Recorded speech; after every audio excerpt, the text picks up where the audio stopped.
the reason I didn't listen to any of the politicians speak yesterday was because I'd for once prepared a speech on the instructions of my wife. And for 2 weeks, with her assistance, I'd put together a beautifully written, well-constructed, and I believe intelligent speech, which I'm not going to make today, because the speech is from the head, but not from the heart. And this morning, my wife and children sent me a message saying, "Good luck, Daddy. Good luck, hubby. You're going to do well. It'll come from the heart." And that was it. I put an end to my speech. And today, I promised my wife this is my last political activist speech, because it has put a massive strain on my family.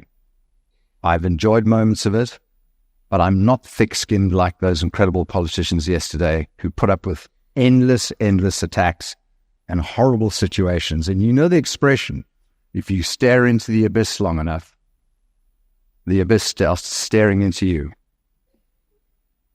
But I feel I've done my bit. I've told the truth. I've told it like it is. And now others need to step up and do the same. Because my children don't know why they're scared. And that's not a good thing. But you need to know that I have never been to bed hungry. And I've never woken up hungry thinking I was not going to get my breakfast. I've never worried about paying my rent. I've never worried about paying bills. I've never worried about a job, much like most of you. But like most of South Africans, they worry all the time. They're scared. And that is not right. So what I'd like to do is try and say, we need to stand up and fix this country, and we need to start working together. So on that note, with 2 minutes to go, I'm going to drop the mic, and I'm done with my political activism. And I want to thank you all for your support. I hope I haven't disappointed you. And I want to say to my wife, I'm back.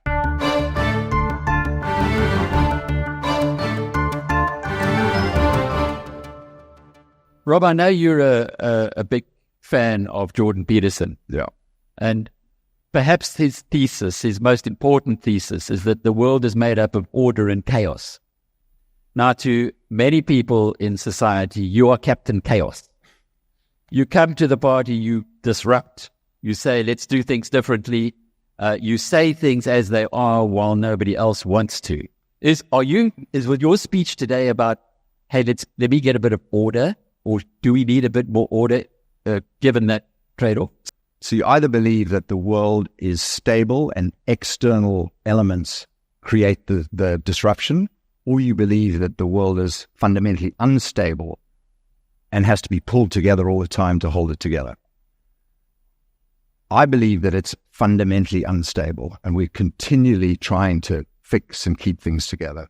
So we have to fight every single day for freedom, for democracy, and for capitalism, because we're losing the battle. I have friends, one of whom is here, here it is, who still thinks socialism hasn't been tried properly. It's stupid. It is fundamentally stupid. But we are to blame. And this is where your suggestion a few months ago when I said, I'm had it with this political activism. And we had a great discussion. Alex said, as you're passionate about capitalism, why don't you take that on? Why don't you re-educate people on why capitalism is the only way forward and why socialism fails? And because I'm a bit of a populist, I might be able to explain that in simpler terms to the mass market and try and re-win the market for capitalism. But we're losing that battle. Rob, I've got a question for you. You mentioned that the business leaders need to stand up and be counted. As a small business owner, owning the business 100% myself, I don't want any other shareholders, let alone the shareholder I'm forced to take. How can I, as a small business owner, stand up and be counted? Must I disobey the law? There are other options that I can use, but how do I, as a small business owner, combat that? So my message is really for the big corporate CEOs, the ones that have the big platforms, the ones that speak at conferences, get invited to business schools, are called to these great dinners of the good and the great to speak. Those are the people that should be speaking. And those are the opportunities where they should be standing up and saying, the ANC is destroying this country. We need to vote for change. That's all they need to say. And very few are saying it.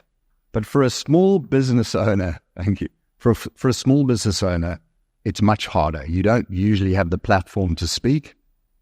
And I'm very privileged to be here, Alec, thank you, able to say these things. I'm very, very grateful.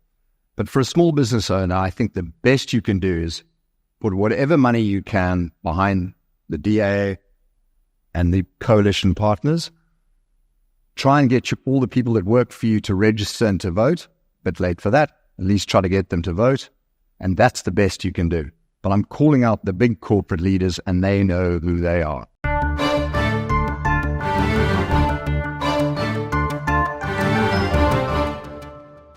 Yeah, Rob, I suppose you are participating in a pivotal moment in South Africa's history. It really is. And I've had a couple of fascinating discussions over the last few days, including Frans Cronje, who spoke about a road to prosperity or the Chernobyl option, and then John Endres, who's at the Institute of Race Relations, who said since 1929 that they've been calling truth to power in South Africa. This is a moment. We've had many suggestions of pivotal moments, but this is a true one. This is a very, very big one. How are you reading the situation as we look at it now in the aftermath of the ANC basically imploding down to 40% of the vote? So the way I look at it is the following. The fact that the ANC is falling apart, splintering, has been seen well in advance, but not to this extent. The ANC shed the EFF a while back, and the ANC has shed MK now. And it may splinter further, because I actually think the ANC as it stands today at just under 41% is not the final iteration. And I think you'll see a further schism if the ANC team up with the likes of the EFF, MK or others. You'll have the moderates who'll migrate away. Or if the DA and ANC tie up, I think the ANC will then drop to around 30%. And how does that happen? Well, MPs in Parliament have tended to vote with the party, with the colours. But there could be a case going forward where, of the 40% of the ANC, 10% will say, well, we don't want to be with the DA, and we're going to vote against the DA. And what happens there? So this is just the beginning. Now, in a positive sense, democracy is working. Another positive sense is that the 41% ANC seems to be sticking to the Constitution and the rule of law, or at least the rule of governance, which is very positive. Another way to look at it, though, is, you have three parties, the ANC, MK, and EFF, which are spouting socialist and left-wing nonsense, which is very worrying because that's 64% of the vote that still believes the government should make decisions, not individuals, that free enterprise is not the way forward. But to me, the most worrying development, the scariest development is MK. And what I'd like to say up front, in my view, MK is a bigger threat to this country, to stability, to human ingenuity and economic freedom than the EFF. I almost think, Rob. No, seriously. I almost think the EFF are opportunistic, and MK are the real threat. You went to school in KZN. I grew up in KZN, so we both have quite school there. Yeah, deep affection for the province. How are you seeing the province's future now that MK has emerged as such a massive force there? So I think one solution is to somewhat disarm MK by hiving off KZN to MK and IFP. There's talk of secession. I mean, there's always been this Cape exit. But on the day that I was born, 9th of October, 1960, Warren Wheatley gave me the cover of the Natal Herald, I think it was called. And it was Natal pushes to secede from South Africa. So I was born a secessionist. And why shouldn't there be the country of Zululand, the kingdom of Zululand, and hand KZN to MK and IFP and be done with it? And, I feel terribly sorry for anyone that's there, but KZN is a disaster. Durban is falling apart, and it's all down to the Zumaites and the MKs. They're destroying that province, and it's gone. It's unfixable in my view. So let's slice it off. Bye-bye. Move on.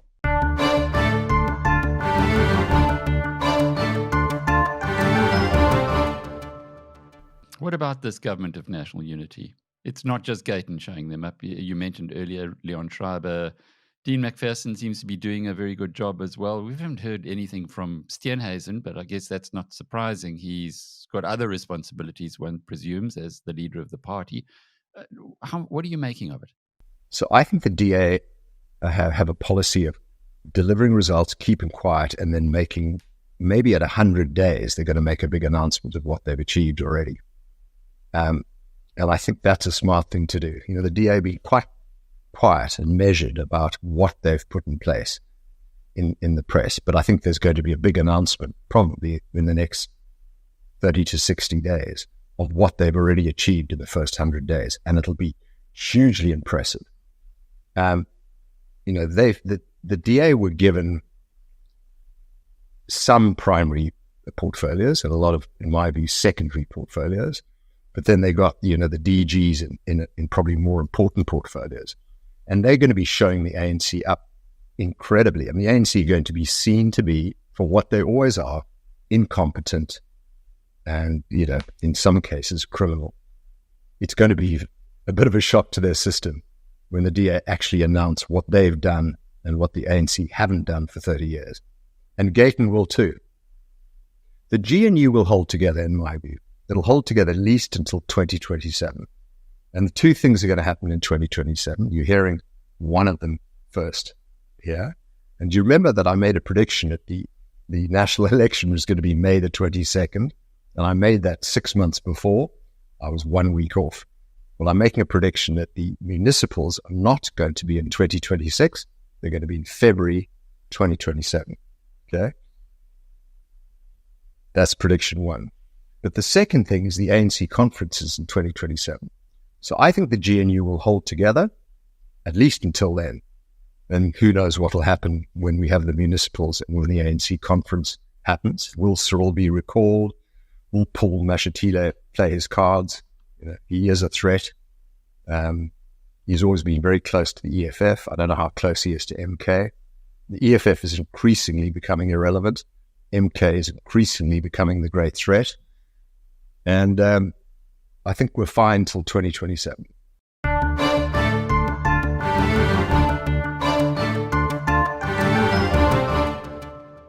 Capitalism. Capitalism works, socialism doesn't. You spent a bit of time thinking about that, and then you wrote a piece that we published yesterday with a fabulous cartoon, by the way.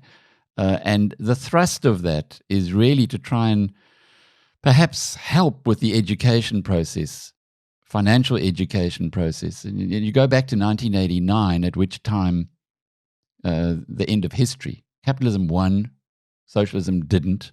We saw what has happened subsequent to that. Socialism's made a huge comeback, maybe by those who don't have long memories. So you have to start the process, the education process, all over again, I presume. 100%. After the Second World War and after the Cold War, socialism had clearly failed. Socialism and communism were defunct, evil, destructive systems, and everybody knew it. And capitalism was the only way forward, and a huge success. And it was just too clear to everyone. And here we are, decades later, and young people still believe socialism hasn't been tried properly. And it's been communist and leftist propaganda that has infiltrated our institutions of learning, our universities and our schools, where teachers and professors are saying socialism hasn't been tried properly. And it's ludicrous. And about 4 years ago, I was walking through the V&A Waterfront Mall, and there was a Vodacom pop-up group of students wearing Vodacom shirts, handing out pamphlets and everything. And I walked up and I said, "This is great. This is capitalism on display." And this one student said to me, female, she said, "No, we don't believe in capitalism." I said, "What?" She said, "Well, socialism hasn't been tried properly." And I went, "This is extraordinary. Where did you learn this?" "At the UCT." And, I mentor a number of young, mainly black, mainly males, who sort of ask, "Will you spend time mentoring me?" And it's not a scalable project, but I do take on people I like. And Jabo, you know Jabo, he's like a younger brother now. And all of them have been told socialism hasn't been tried properly. And no one has read about the invisible hand. No one's read Adam Smith. No one's actually spent the time, had the opportunity, or in school and university been given both options and shown the facts out in the outside world. And look at the facts are very simple. Cuba and Florida, they're, a couple of 100 miles apart. Cuba had load shedding last week. Cuba's falling apart. Cuba is a socialist country. Florida is booming. East Germany and West Germany. Venezuela, North Korea. I mean, you look at these countries that have adopted socialist policies where the government controls most economic decisions and almost all the property and assets in the country, failures. If you look at the happiness index of the country where people would most like to have been born, and the top 10, every single one of them is a capitalist country. The countries that have the innovation index, all of them are capitalist. All the facts show clearly capitalism works and socialism doesn't. And yet, people believe socialism hasn't been tried properly. It's devastating and it's terrifying.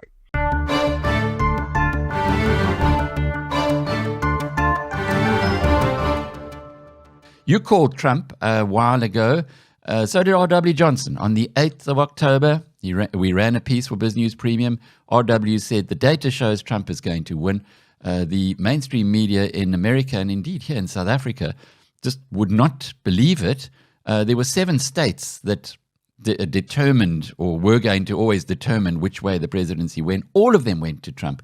So it's comprehensive. Comprehensive indeed. It's not quite a landslide. I think a landslide is 60-40, the definition, but it's damn close. And I am thrilled. I think the world is in a much better place, and it would be even better if we can make South Africa great again. But, I called Trump at 285. He's going to probably go through 300. So, I always disbelieve mainstream media in America. And once celebrities start endorsing someone, it's a surefire way for that person to lose. No one listens to celebrities or elites talking down to people. They look at the facts. And a lot of people don't like Donald's character, myself included. But you've got to look past him and look at his policies, what he intends to do, who are the people around him. And the fact is, he's been president already for 4 years before. He's had 4 years in the waiting room to stew, to think about what he could do better. And he's going to hit the ground running. He's actually going to hit the ground very quickly. He knows exactly the people he wants to put in place and exactly the policies he wants to implement. And he's got a seriously big mandate from the voters in America to implement those policies. So I'm very positive about the world, where the world is today. All we've got to do is get rid of Keir Starmer and the Labour Party in the UK, some lefty in Australia, I can't remember his name, and the dreadful Trudeau in Canada. And the Western civilization is back on the correct trajectory.